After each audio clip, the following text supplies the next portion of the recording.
The Tempest is the last play identified with Shakespeare. It was first performed about 1611. There may have been a second performance in 1613. No scripts of these earlier performances are known to exist.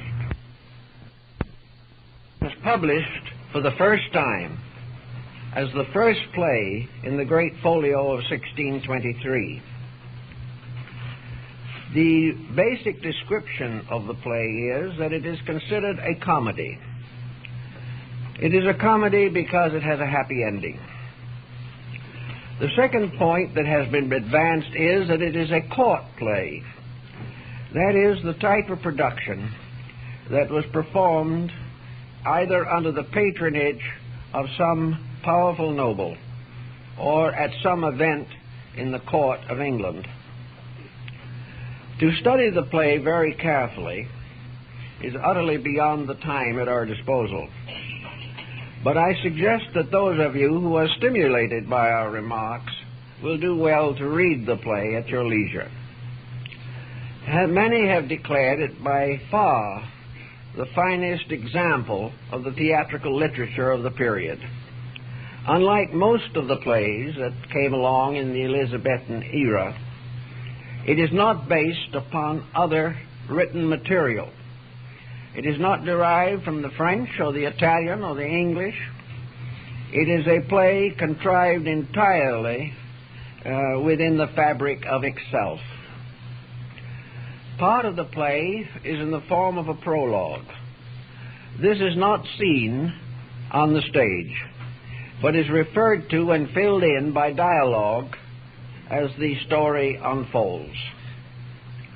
The simple story of The Tempest is that Prospero, the Duke of Milan, was a very scholarly and thoughtful man who gave his life up largely to pursuit of learning and to the advancement of his own inner life.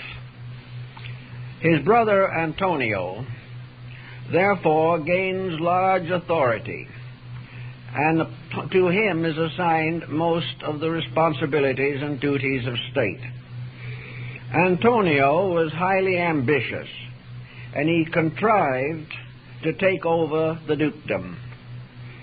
He did this by eliminating the duke, the rightful duke, and his infant daughter. Not wishing to be guilty of their death, he caused them to be put into a small, unseaworthy boat and turned loose upon the ocean. By providence, they came finally to a mysterious island, an island at that time inhabited only by Sycorax, a witch, and her son, Caliban. Sycorax was exiled from Algiers for black magic, and this was her place of exile. Her child, Caliban, was fathered by a demon, and this constitutes a very intriguing and unusual arrangement of things. The only other creatures of the island were spirits, nature spirits, fairies, gnomes, and so forth. The most important of these spirits was Ariel. And Ariel had been imprisoned in a pine tree by Sycorax. And there he remained until later Prospero released him. When Prospero and his daughter, then an infant, reached the shores of this island, he gradually took command of the land that had originally been ruled by the witch. As a result of this, of course, he came into conflict with Caliban and had considerable trouble subduing him.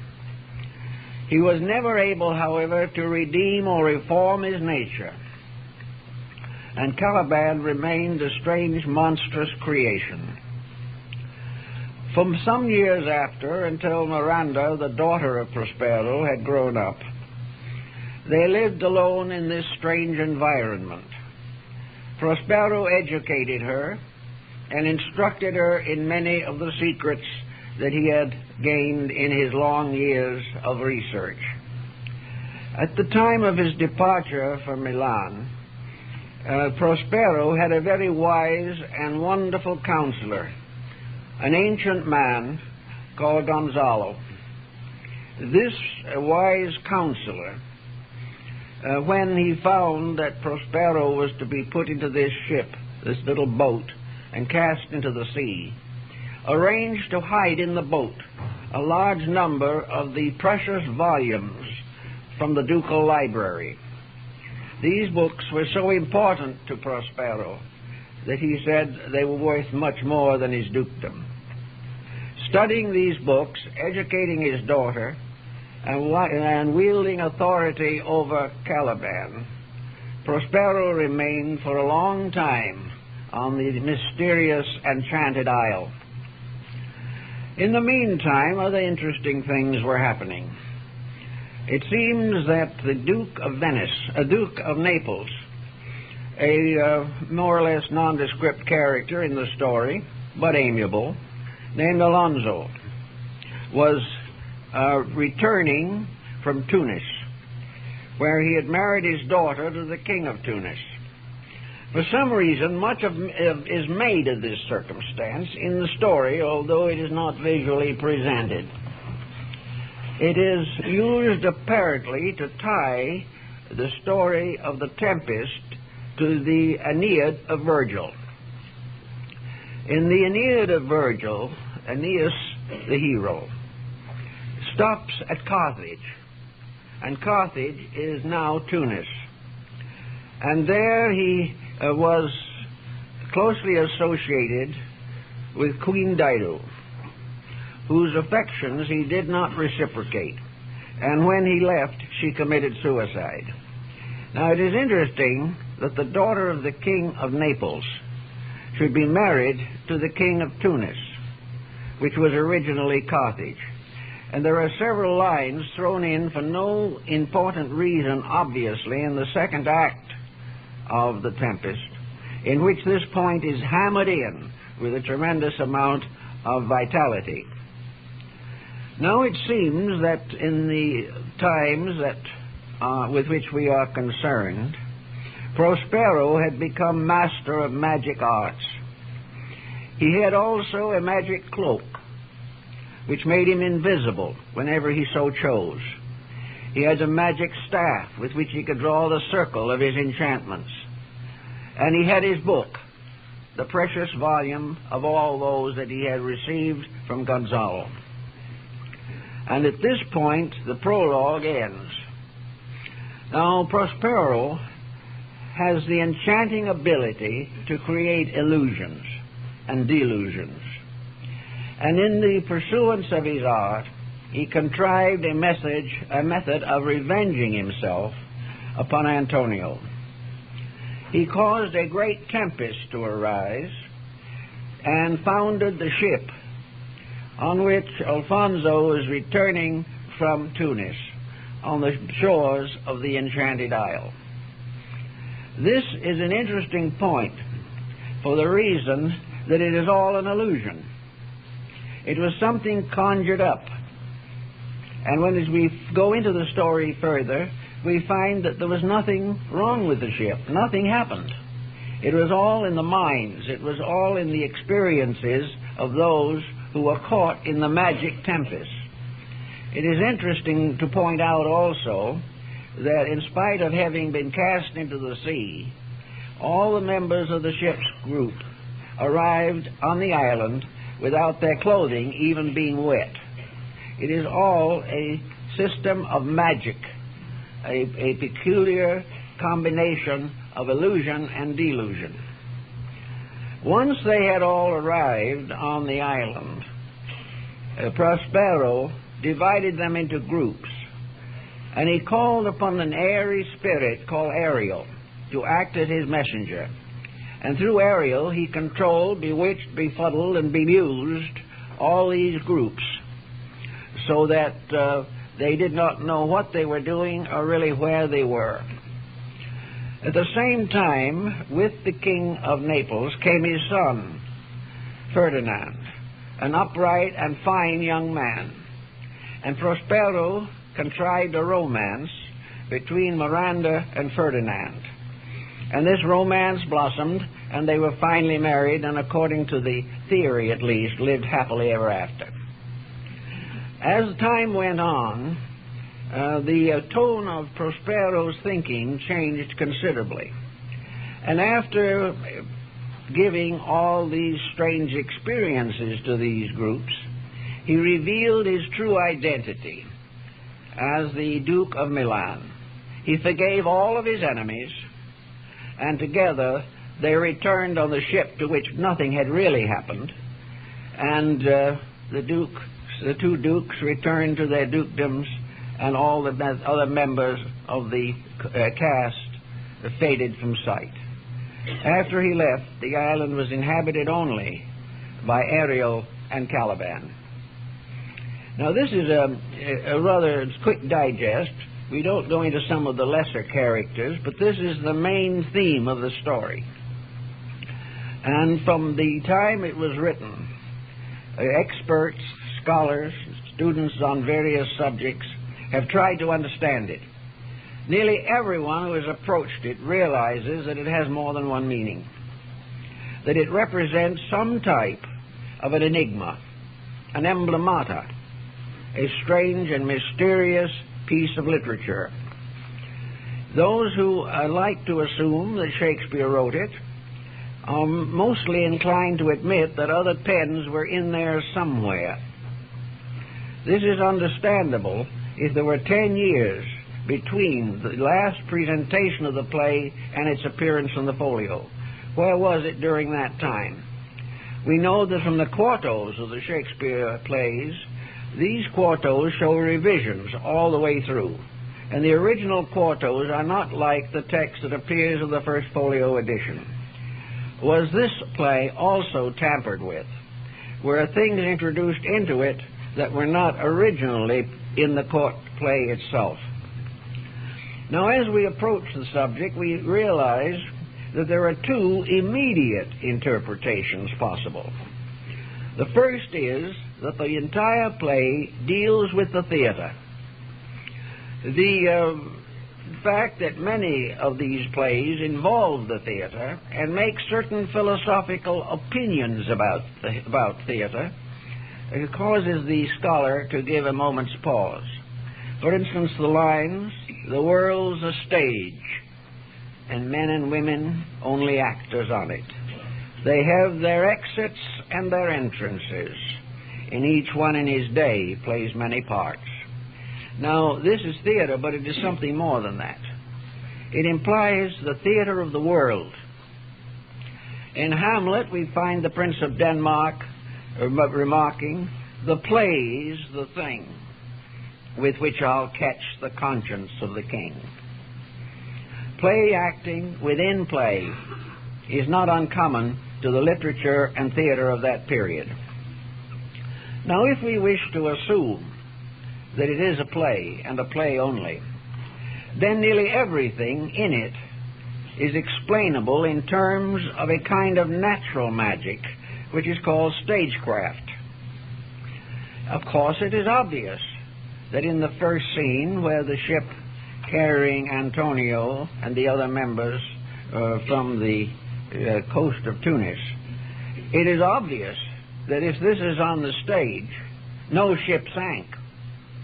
No one was thrown into the water. No one swam ashore. No one had his clothes wet, because there was no water. It was all a contrivance. It was all stage management. It was all the work of careful scenic description and fabrication.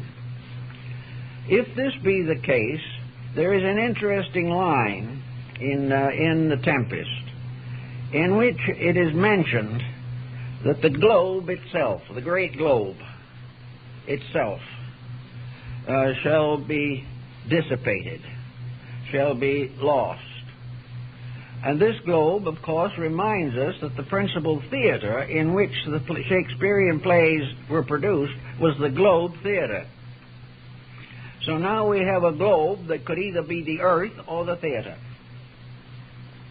If we wish to assume it to be the theater for a moment, then we understand why the whole subject, the whole play, is an insubstantial fabric of a vision.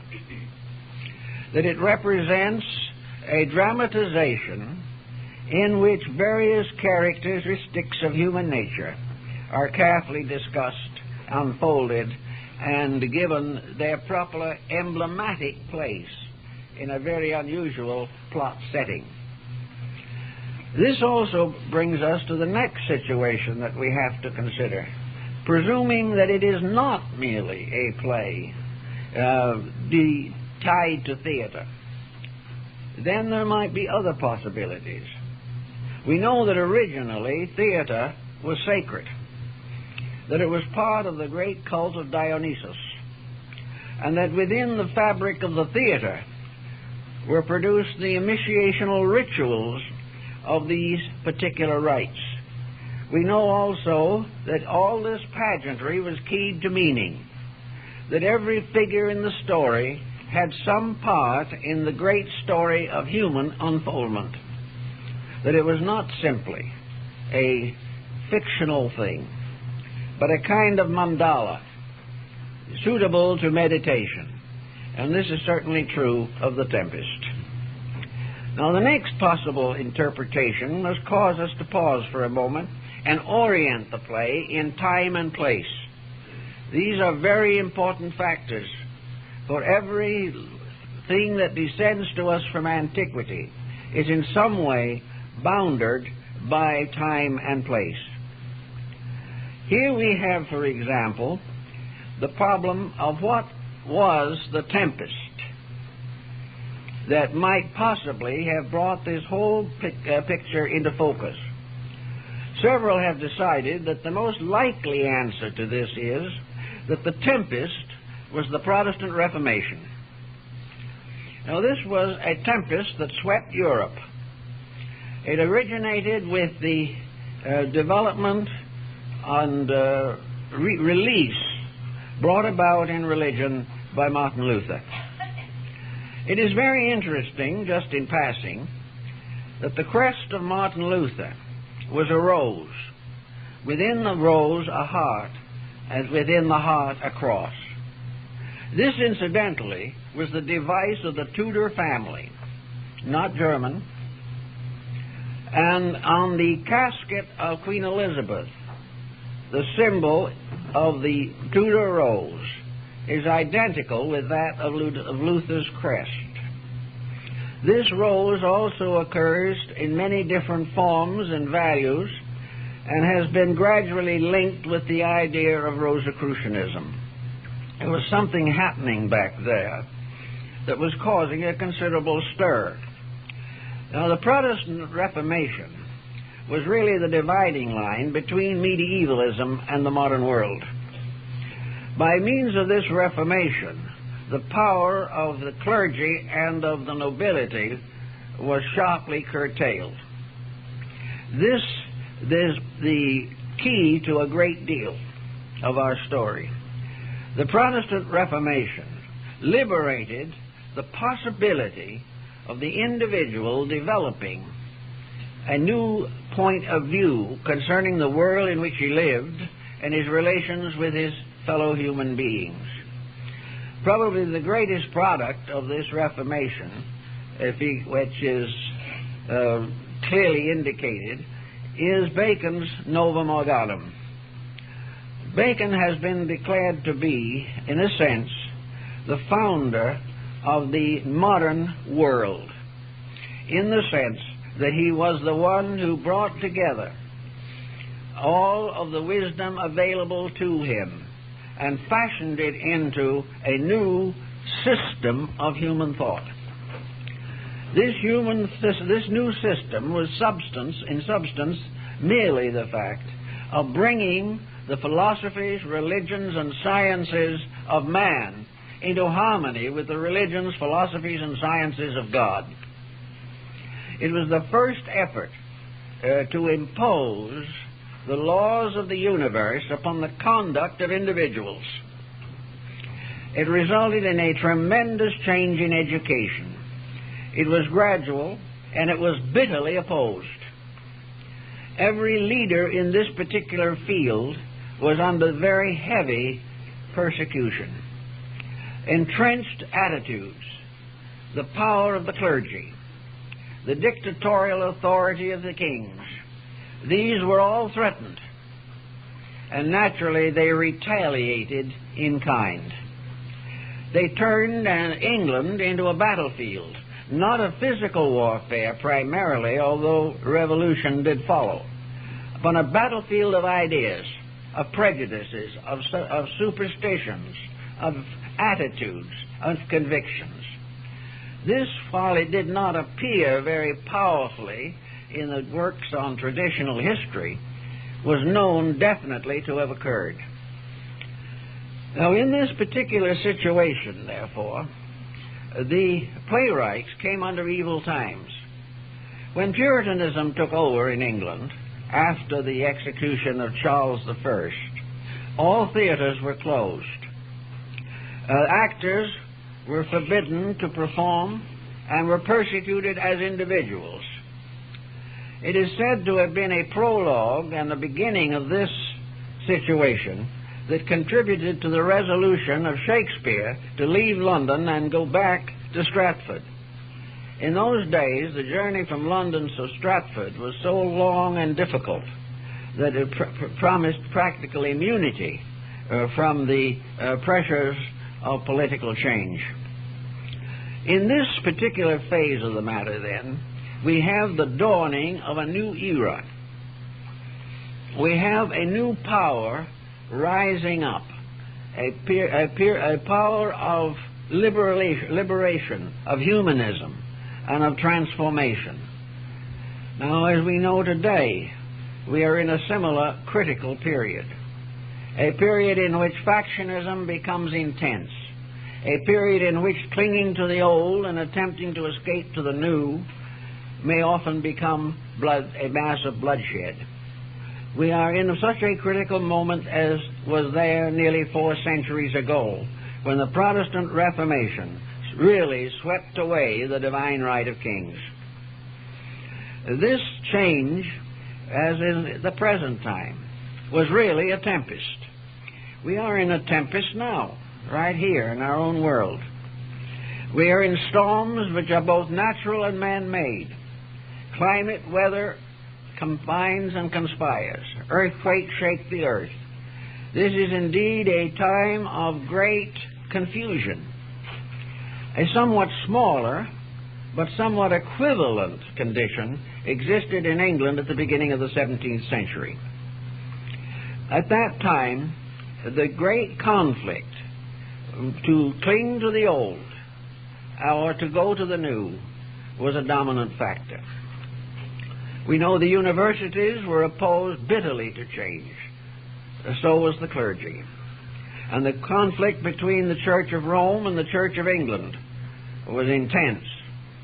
It was a time of great strife, but in it was the seed of a new way of life. This seed appears in the tempest in the words of the old counselor Gonzalo. He describes a new way of life, a new world, a new concept of existence, in which there should be no war, no crime, no tyranny, that the individual would not be burdened with the labors of peasantry beyond his natural control, that man should return to the contemplation of nature, that he should therefore realize that he has been given a world that can support him and take care of him and give him all the needs and many of the luxuries of life, if he will cease his competitions, if he will overcome his arrogance, and will dominate for a little while at least his instinct to advantage and ambition.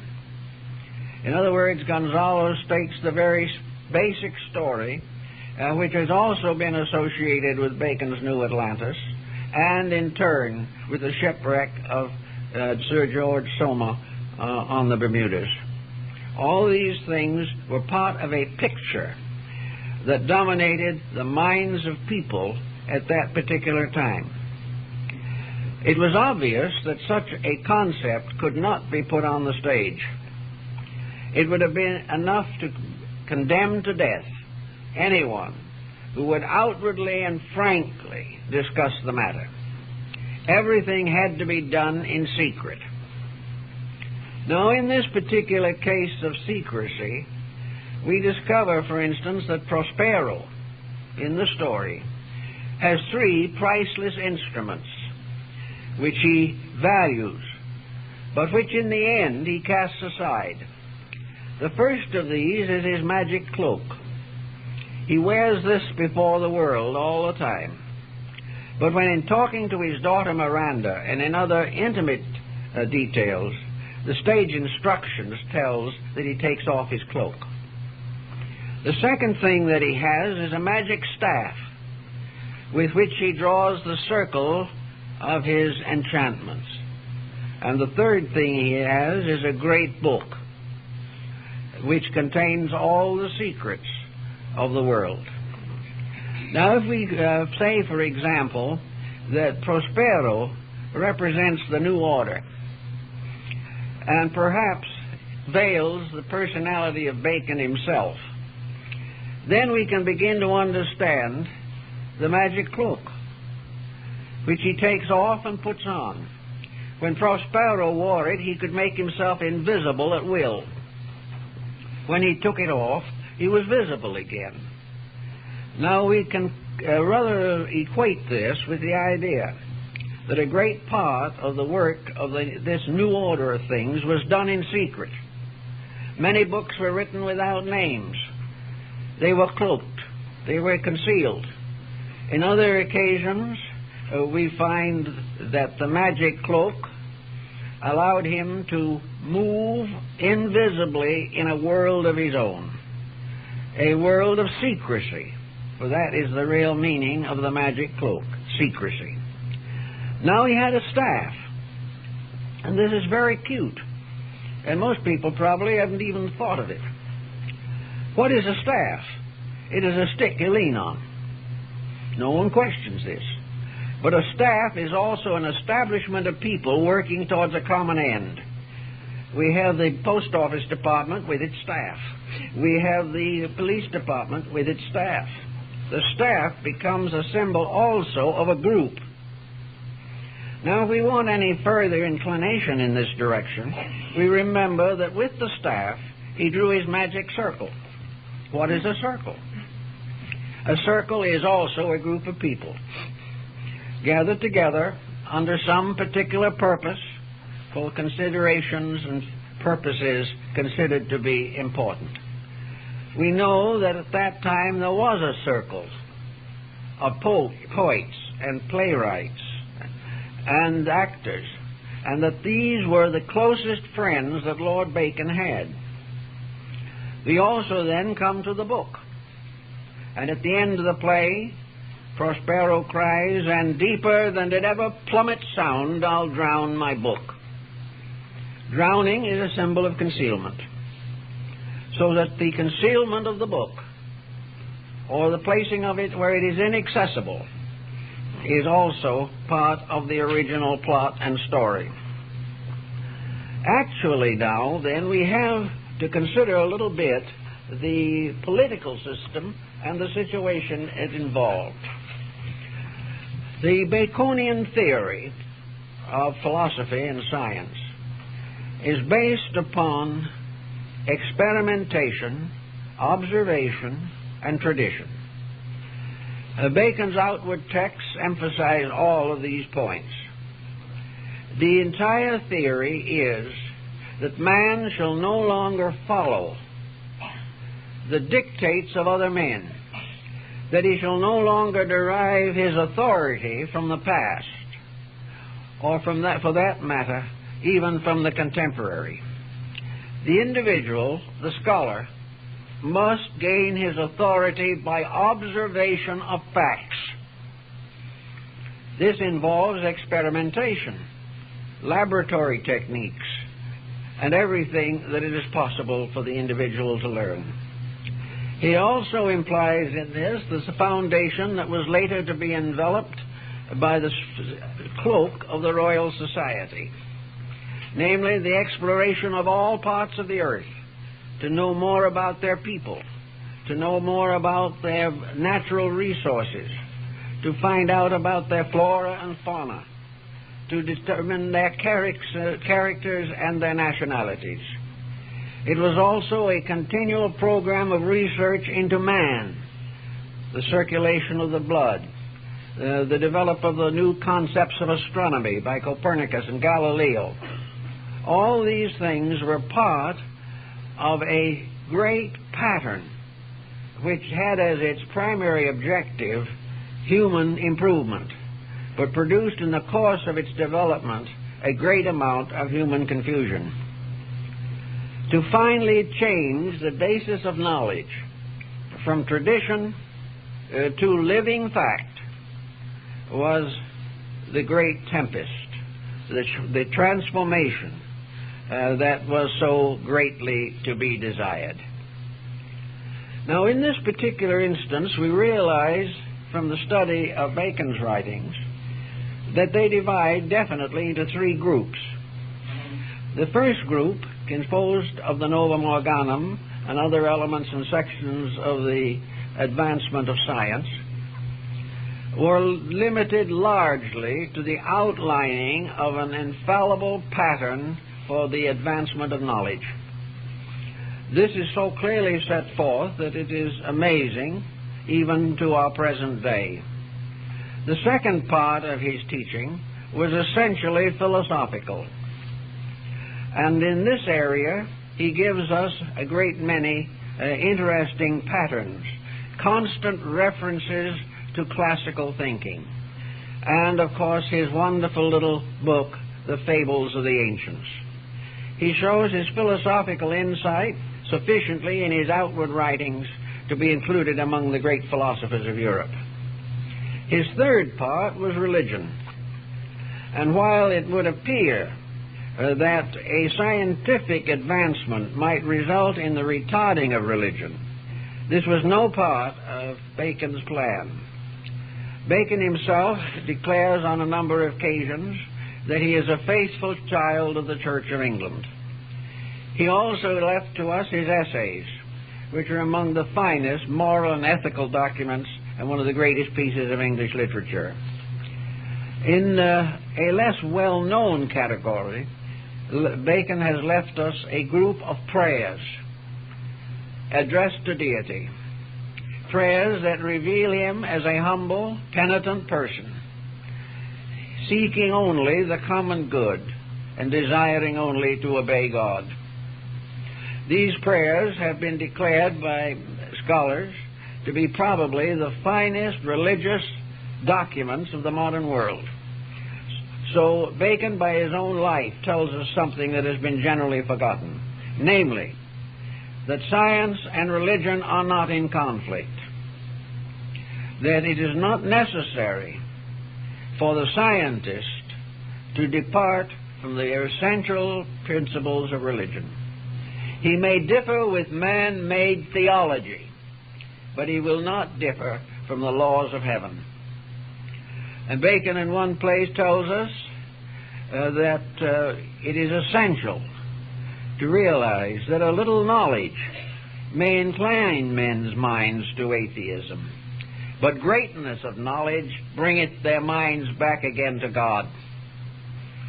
So Bacon was a scientist, philosopher, mystic, whose entire structure was based upon the correct interpretation of the divine law as it manifests in creation. So it has been said, and with some perhaps justification, that Prospero might represent Bacon himself, his objectives, his purposes, and the strange skills that he exhibited. It has also been suggested that Prospero is the new philosophy, that he is a personification of the intellectual reformation that resulted in the rise of modern scholarship. It has also been suggested, perhaps with equal integration, that he personifies the Hierophant of the ancient mystery system of Greece, the master of the play. He is the one who moves all the creatures and all the peoples of the story. He arranges them playing as they were checker parts, or moved as chessmen upon a board of nights and days. Prospero is the stage manager. He is the one who decides when the play shall begin, when it shall end, and the part that each shall play in the production. As a stage manager, if the stage is the world, he represents, therefore, a concept of what might be termed the philosopher king. He represents the leadership of the world by the best of itself, and that this best of itself shall finally come into authority. The magic of Prospero is the magic of science. There is nothing that he did that man has not excelled since his time. The miracles on the Enchanted Island are nothing in comparison to the miracles that have come out of the unfoldment of the scientific theory. The only thing that is the matter with the problem is that the scientist has not made the link with God, which is absolutely essential to the preservation of scientific knowledge and its proper use. All these possibilities then cause us to focus for a moment on Gonzalo. Gonzalo, the faithful friend of Prospero, is much like the Merlin of the Arthurian cycle, and also like the Gurnemanz of Parsifal. He is the sage counselor. He is the one who is called upon to transform the scientific facts into moral truths. In other words, he takes the new dimension and transforms it into a moral, ethical, philosophical subject. He points out the implications of knowledge, how each new discovery brings new opportunities, not for skill alone, but for wisdom. He is taking all truths that the Prospero has gathered and assembled, and is transforming them into meaning in the lives of the common people. He is showing how truth in its own nature can transform not only the fields of learning, but the fields of living. So Gonzalo, who is called frequently the wise sage and counselor, is inevitably the principle of wisdom. Now comes Miranda. Miranda is a very beautiful, a very loving, very pure young woman who has known no one but her father and Caliban and some of these nature spirits. She has been taught by him and instructed by him and is his confidant. And whenever he addresses her, he takes off his cloak. Now, there's almost no doubt, and practically all have agreed, that Miranda is the symbol of religion. In other words, Miranda represents the third part of a triad of the mind and the emotions and the efficiency of physical life. So in our little concept, we can remember the old Greek Socratic triad: the one, the beautiful, and the good. Obviously, Prospero is the one.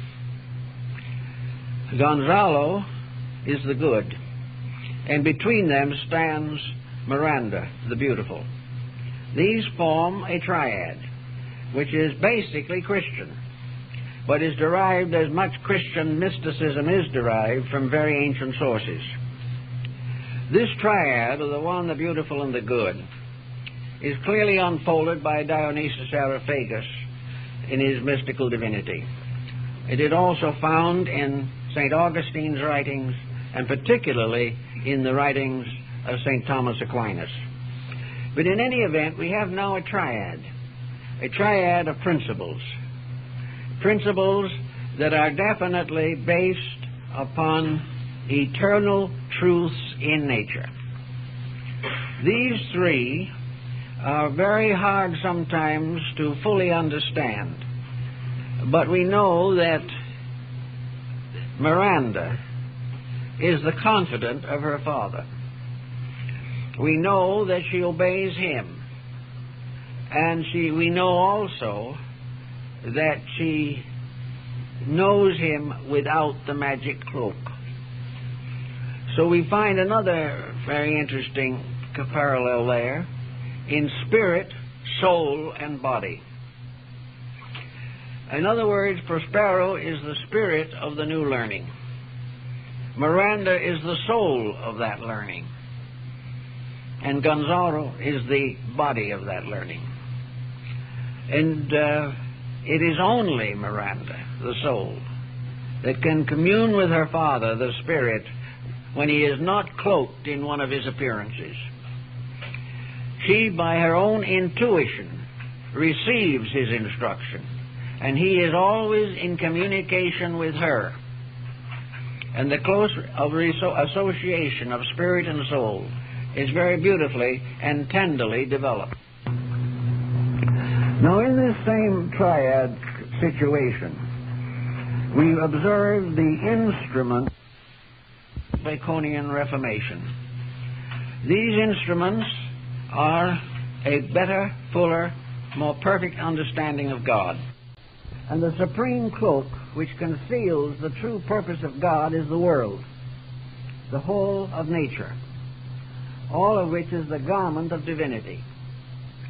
And to those who are very wise and mystically inclined, those who have had illumination, perceive the fact directly, because they penetrate the cloak and are able to commune directly with their Father. This situation has many interesting possibilities for development, but it certainly lingers as one of the more probable elements in the interpretation of the story. Now, the other members of the cast also have their parts to play, but they are all related to the world of form. These are the three that I have mentioned are the principles. The others are the manifestations of these principles through use or abuse. Antonio is the perversion of religion, perversion of knowledge. He is the one who has falsely taken the control of the universe from his brother and has assumed tyranny. Now, this type of thinking reminds us, of course, that Bacon was fully aware, even in his own time, of the tremendous abuses that were going to arise in the effort to unfold his teaching. He knew that the first thing the human being would do with greater knowledge is to abuse it. He realized, therefore, that it was very necessary in some way to convert his brother rather than destroy him. He had to find some way of exposing his own truth. Prospero had to prove that the spirit cannot die, cannot be completely destroyed, and that ultimately it must reveal itself to his corrupt brother. The other factor in, of course, is Ferdinand. Ferdinand represents, in the old mystery system, the candidate seeking initiation. In other words, Ferdinand is by nature an honorable person. He was the first to leap into the sea from the ship in the delusion, which indicates that he was courageous. He was resolved to swim across the interval and finally reach the truth. Ferdinand, naturally, and undoubtedly with the contrivance of the stagecraft, actually becomes enamored of Miranda, who represents his own soul. Miranda is the blessed demoiselle of Rossetti and is the wonderful, mysterious Beatrice of Dante. She represents, to Ferdinand, the principle of love, the principle that love must be part of the great triad. For the problem of virtue lies in wisdom, love, and integrity.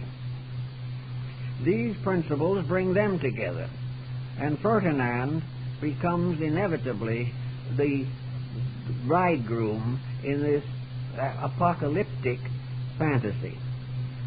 Most of the other characters have been introduced primarily for the purposes of a court masque.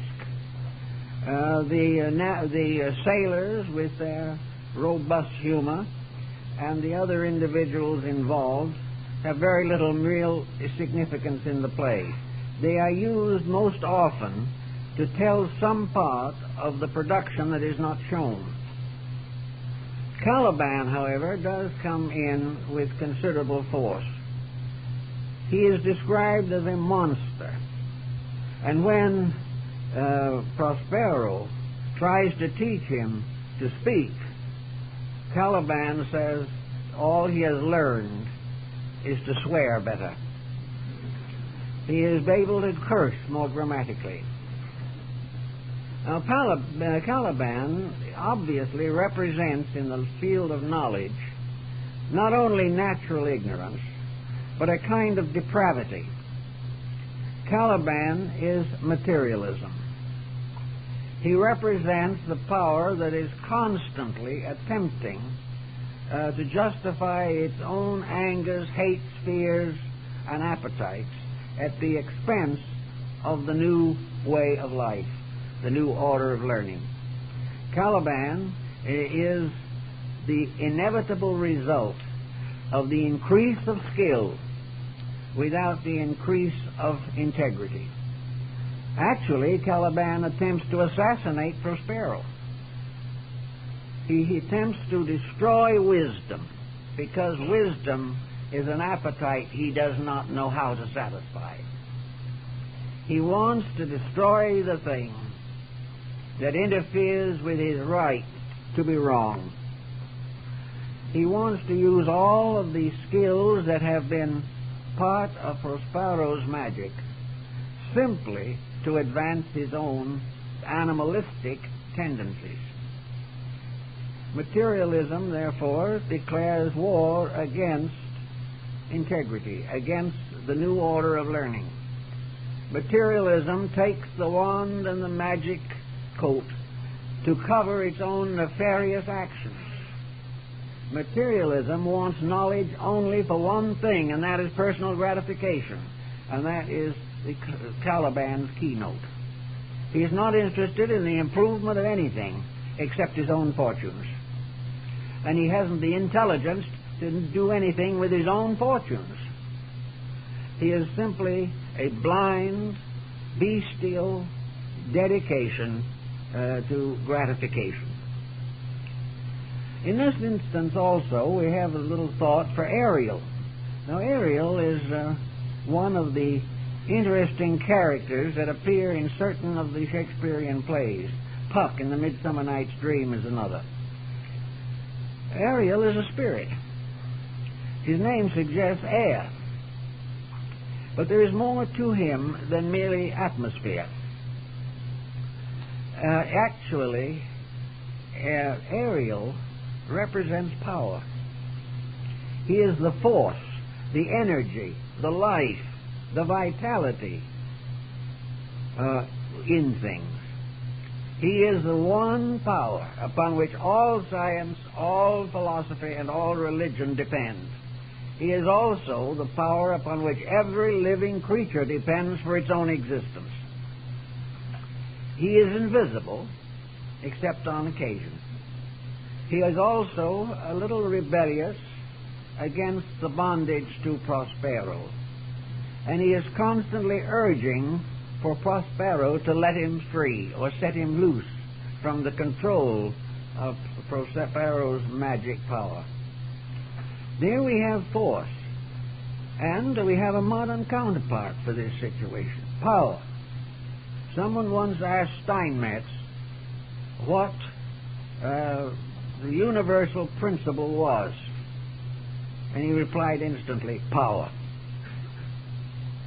The mysterious power, not the kind that is tyrannical, but the power that activates, the power that becomes the moving and living force behind all life. He is the messenger. He carries out the orders. He is subordinate to Prospero, but he flies about the world in the twinkling of an eye and almost travels as fast as modern television or these different international communication media. He goes where he pleases. He can be fire in St. Elmo's fire on the masts of ships. He can do all kinds of things. He has innumerable appearances. But always he is begging Prospero to set him free. Now this can be given quite an interesting interpretation. We are now having a little trouble with our nuclear installations. We are a little afraid of them. We suspect that we are doing things that we don't understand. And what is this nuclear rebellion which is cutting down or shutting down so many of these plants? It is power seeking to be free, to do as it pleases, and man variously imprisoning it, variously directing it or misdirecting it. In the Baconian theory, power is a manifestation of the divine will. Even Schopenhauer comes pretty close to that thought. Power is the ability that does everything. In the hands of Prospero, this power becomes his messenger, and through its use, he finally arbitrates all his differences and forgives all of his enemies. Prospero uses force to set up an illusion and then uses force to overcome that illusion and restore truth. So Ariel is very difficult to portray in this play, which has led many people to the suspicion, which is probably true, that the Tempest was not primarily intended ever to be performed. It was to be read. Its general theme was certainly not within the scope of the average Elizabethan theatergoer. It required a great deal more insight and care and consideration. Now to go back again to some of the earlier points. The play has, I feel, an astronomical foundation also.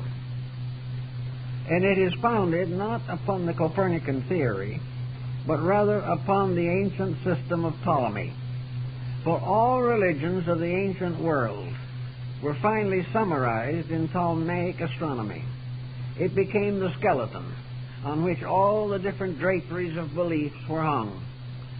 They all obeyed and agreed with this essential principle, so that it's quite possible and proper to see how this would cooperate with our general discussion. Those of you who are familiar with the geocentric system of astronomy, which was the system endorsed by Ptolemy and prevalent until the 17th century, this system placed the Earth in the center of the solar system. And by the way, the solar system and its old drawings and figures makes a perfect magic island. The solar system is a magic island. It is an island floating in the sea of space. It is also an island to which many creatures, including man, have been exiled. And many philosophical works, particularly those involving the Robinson Crusoe cycle, show man to be a castaway upon a desert island, which he must gradually transform by his own skills. In any event, in the Ptolemaic system, the earth is the center. And from the body or physical body of the earth, there are certain extending bands for the elements, the four elements of the ancients, which they considered to form earth, were earth, water, fire, and air. These were the elements, and these were the constituent parts of earth as known to the ancients. Outside of these divisions were the orbits of the 7 planets known to antiquity. They did not account the earth a planet. Therefore, this following the Gnostic and Ptolemaic system was called the 8th sphere, the physical earth. And in the Gnostic writings it is called the abortio. The other planets, however, are in their proper order. Above the orbit of the 4 elements is the orbit of the moon. Above that of Mercury, from which one rises to Venus, then to the sun, after that to Mars, then to Jupiter, and finally to Saturn, who in a sense has drawn the magic circle around the solar system. Now, if we wish to make an astronomical parallel, therefore, we can start by simply saying that Saturn is Prospero. The powers of Saturn, as discussed in various astrological writings, fully support this. Saturn in the 10th house, which is its natural home, is the ruler. He is the head of everything. He is the leader. He is the one who appoints the representatives. And unless perverted or by some bad combination, he rules righteously and contains within himself the principles of all the other planets. Below him is Jupiter, the most philosophical of the planets in astrology. This is Gonzalo, who is involved in learning. Jupiter rules higher education, all these things.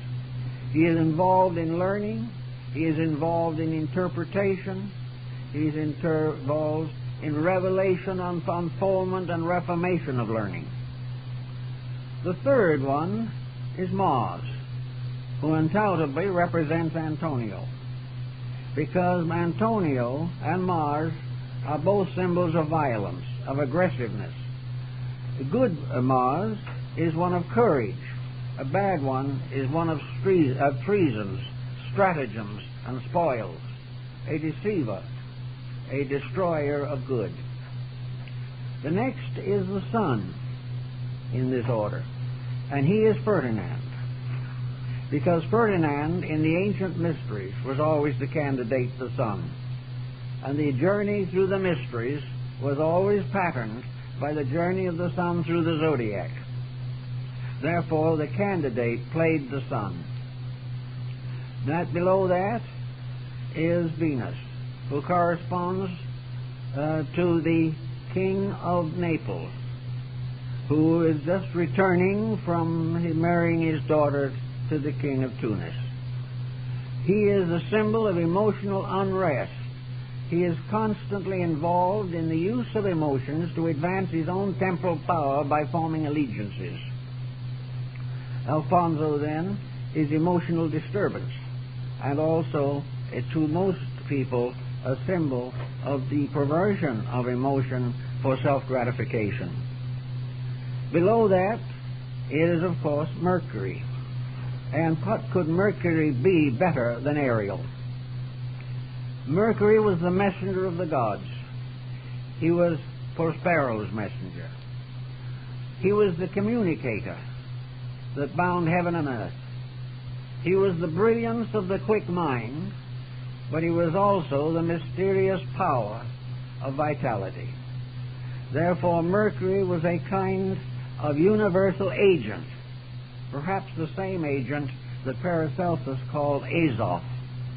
That which a man can possess it will make him able to go everywhere, be everything, and do everything within the boundaries of his philosophical understanding. The moon, of course, is Miranda.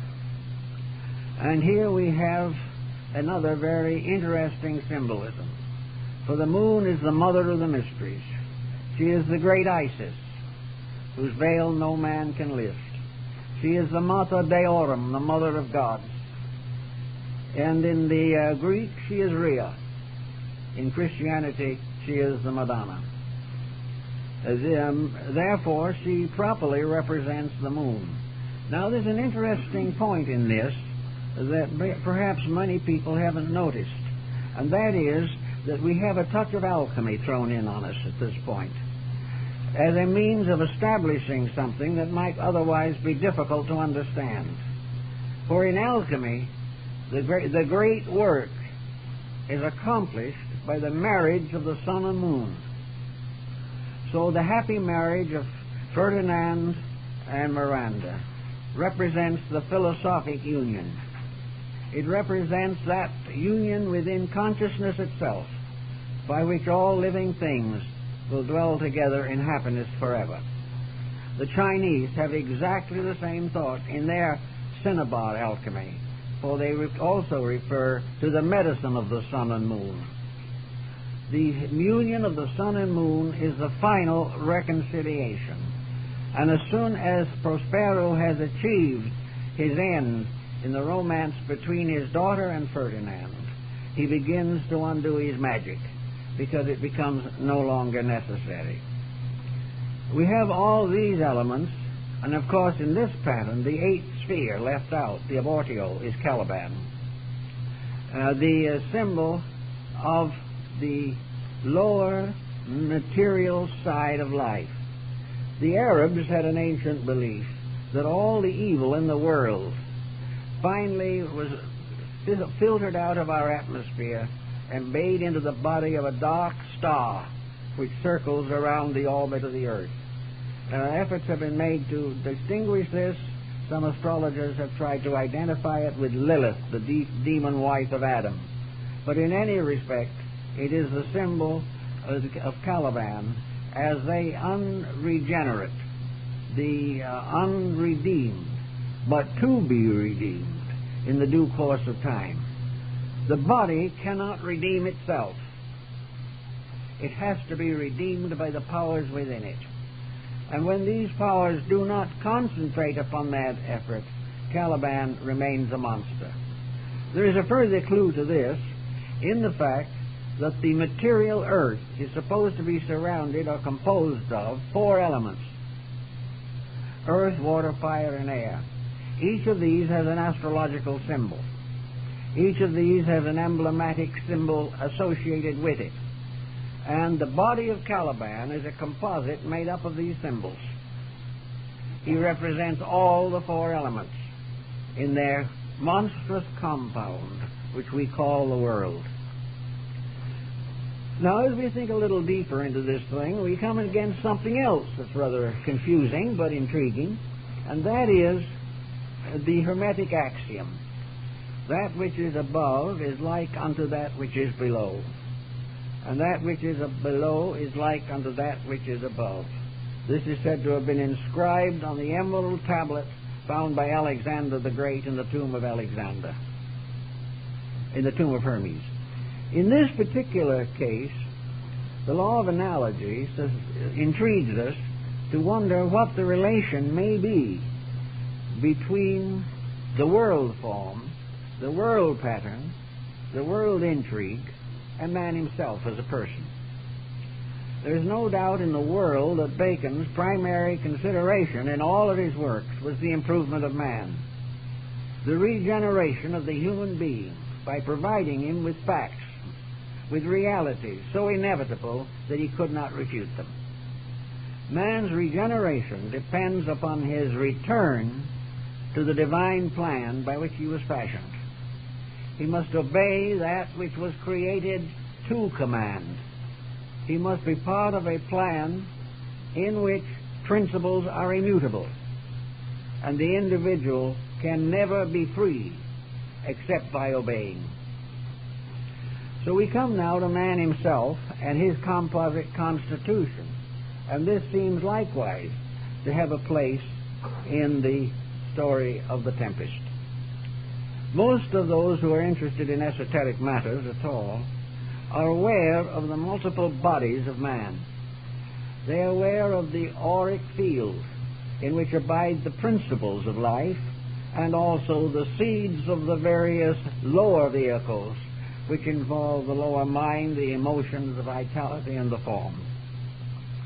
Here we have, therefore, a triad of principles manifesting through a quadrad of bodies or vehicles. This is very much in line, for here we find Prospero, the spirit, the highest part of man's constitution, by which it is one with and indivisible from the universal spirit. And for all practical purposes, the spirit in man is an aspect of the universal life principle. God in man is the fragment, so to say, of the God in space. This relationship gives finally to the spirit ultimate authority. But the spirit is cloaked in bodies, and therefore its direct influence upon man's conscious personality is impaired. The average individual would hardly like to promise or swear that he had a spirit. He does not know what it is. He does not know how to give allegiance to it, because he cannot hear its voice directly, nor can he see it. Therefore, to man, the spirit is a mystery. It is a mystery inscribed and encircled within an enigma. Actually, however, the center section, or the second person of the Trinity in man, called in the Orient the Buddhic sheath, is partly available. For in the Greek system, the soul, or the second person, the Savior principle, the Redeemer, is located symbolically in the human heart. The spirit is mysteriously hidden within the deepest fastnesses of the brain, but also in the absolute circumference of the magnetic field. The God within is also the boundary of man's auric structure. Therefore, the soul now becomes the second person of the Trinity. The soul is the redeeming power. The soul is the only begotten of the Father. Miranda was Prospero's only child. And the Spirit instructs the soul in dreams, in visions, in mystical experiences, in strange magic rites which we do not understand and are apt to profane. But the soul becomes the communicating power. It is the middle distance between eternity and time. It is that which by its own nature is able to speak or know its Father when he has removed his cloak. When all appearances, all circumstances, all incidents have been removed, the soul communes with its own source. The third of the great principles, the Manas of India, is the mind. And the mind now is Gonzalez.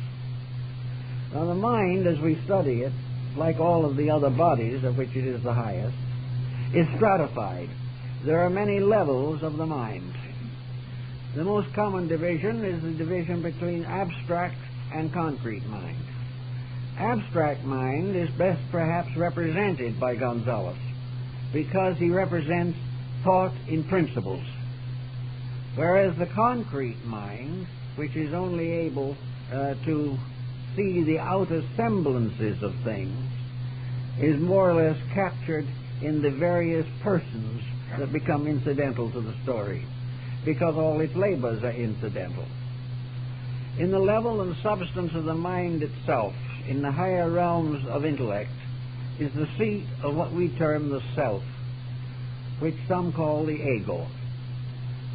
Others like to think of it as the I in us. This corresponds with individuality and is Ferdinand. who has the power to understand, has the power to gradually unfold its own resources. In other words, Ferdinand is the personality seeking to be re-identified with its own source. Below this we also have the various levels of emotion. We have the struggle of the abstract and concrete appetite. We have this strange problem that is so well set forth in the dialogues involving Alfonso, the king of Naples. Confusion, the effort to apply emotions to the advantage of some purpose. Anger, disillusionment, conspiracy, not on the mental plane alone, but the urge to these things as emotional factors in life. Therefore, we find that man's emotional nature is torn between good and evil, between truth and error. And by emotions, he drifts towards the gratification of lower appetites or ascends to the realization of higher destiny.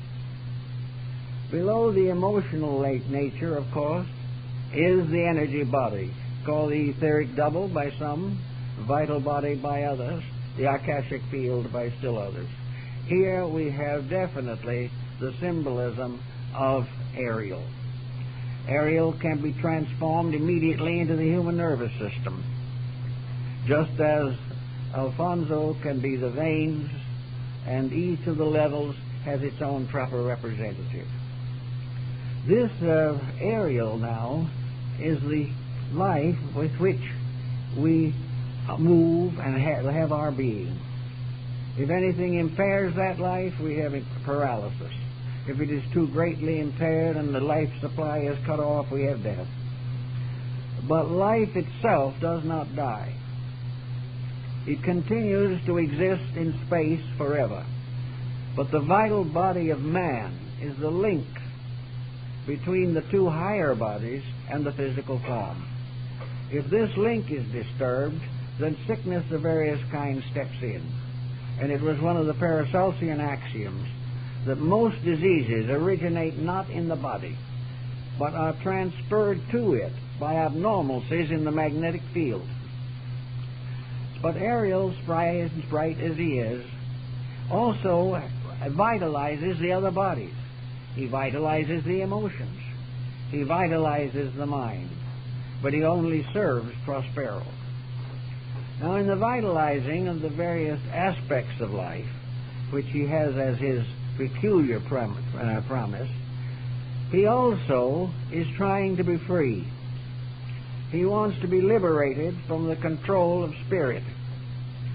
This is an appearance rather than a fact, because he is actually the energy of spirit itself. Prospero tells him that in due time he will be free.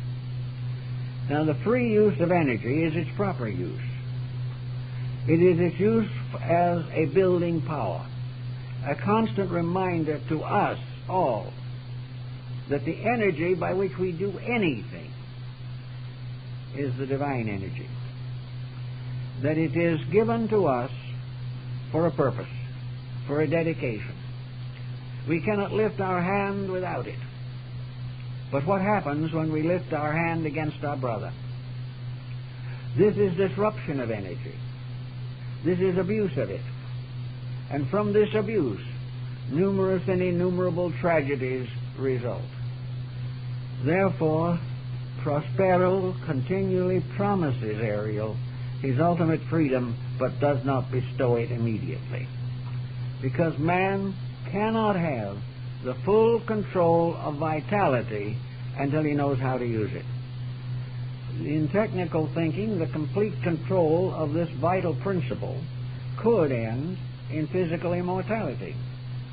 Because if the flow of energy is not intercepted, or in some way blocked, organs continue to function, the mind continues to dream, and all things continue to go in the direction which they are intended to go.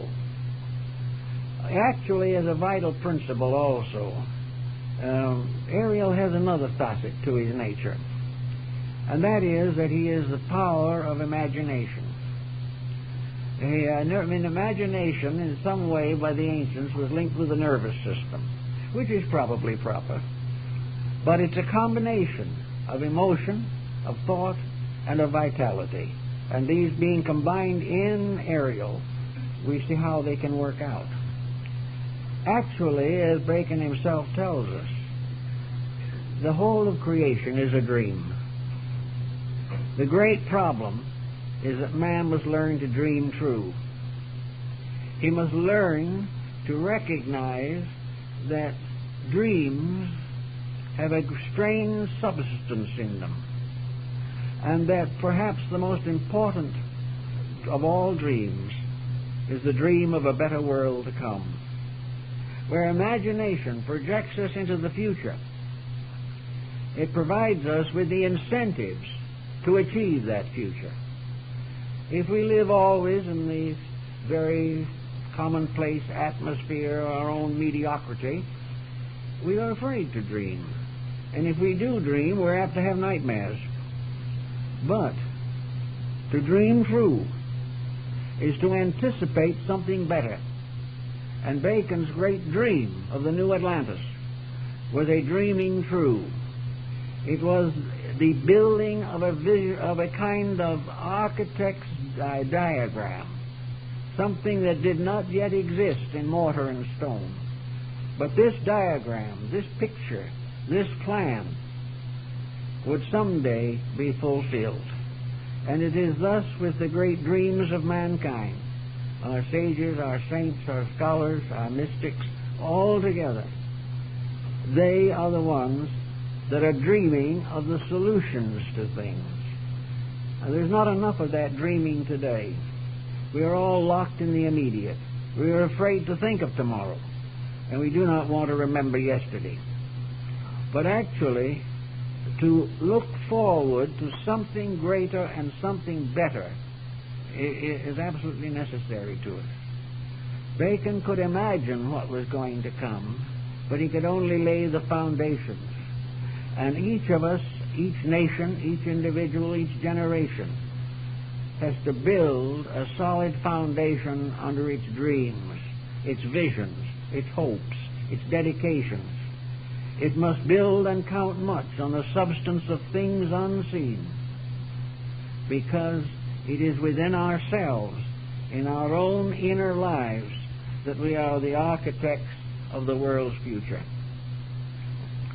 So if you put all these things together and make a kind of a picture out of them, I think you can read The Tempest and get a good deal more out of it, because whoever wrote it was very, very wise and had a skillful knowledge not only of the times in which he lived, but of the future. He was certainly a scholar, a scientist, a philosopher, a mystic. And he also had the skill to put these factors together to form an imagery. And when the play is finished, then Prospero comes out and makes his little epilogue. The curtain goes down, the scenery changes, and the whole drama ends. But before it ends, the reconciliation of the conspirators, the happy union of Ferdinand and Miranda, and the fact that the ship that they thought had been sunk hadn't been sunk at all, and they all gathered on it to go back to their homelands. Each, therefore, went back to his own place, each a little wiser, each a little better for the experience. It is called a comedy because it all ends well. And that is the comedy of life. For somehow, inside of ourselves, in spite of our doubts and apprehensions, there is a realization that comes to us from our own souls, planted there by the great magician of them all, God, planted there to assure us that in the end all will be well. And this is really the idealistic summation of this very extraordinary play. Well, I have a couple of announcements I'd like to make at this time before we all go our ways. First of all, I'd like to tell you that our friends Dr. Bode and his wife Homai are making a little visit here. Take a bow.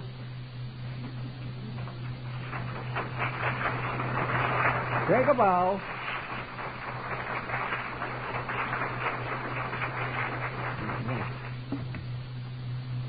Also, I have some more news. It's a little interesting. Maybe you've noticed it over there. The movement of the various elements in the tempest have resulted in a piano. This is a very fine Steinway piano, and I am very much intrigued about it because for a long time I've wanted our programs to be stronger in creative arts. Because art history, like the story of the play, is the instrument and vehicle for the perpetuation of some of the noblest truths of life, which cannot be actually put into words. So this piano we're very happy about, and you may like to know that at the time of Dr. Drake's death, a number of friends set up a memorial fund for him, and we have purchased this piano as a memorial to Dr. Drake, and it will have a proper inscription upon it and be our testimony to our remembrance of our late Vice President. So we hope that you will all appreciate this particular point. Incidentally, we now have an upright piano that isn't absolutely necessary, and perhaps someone would like to, do something about that, might like to have it, and might like to make a donation for our work. In any event, we're very happy to have you all with us, and we'll see you soon again, and we hope you will join us in future here in our little magic isle. Thank you very much.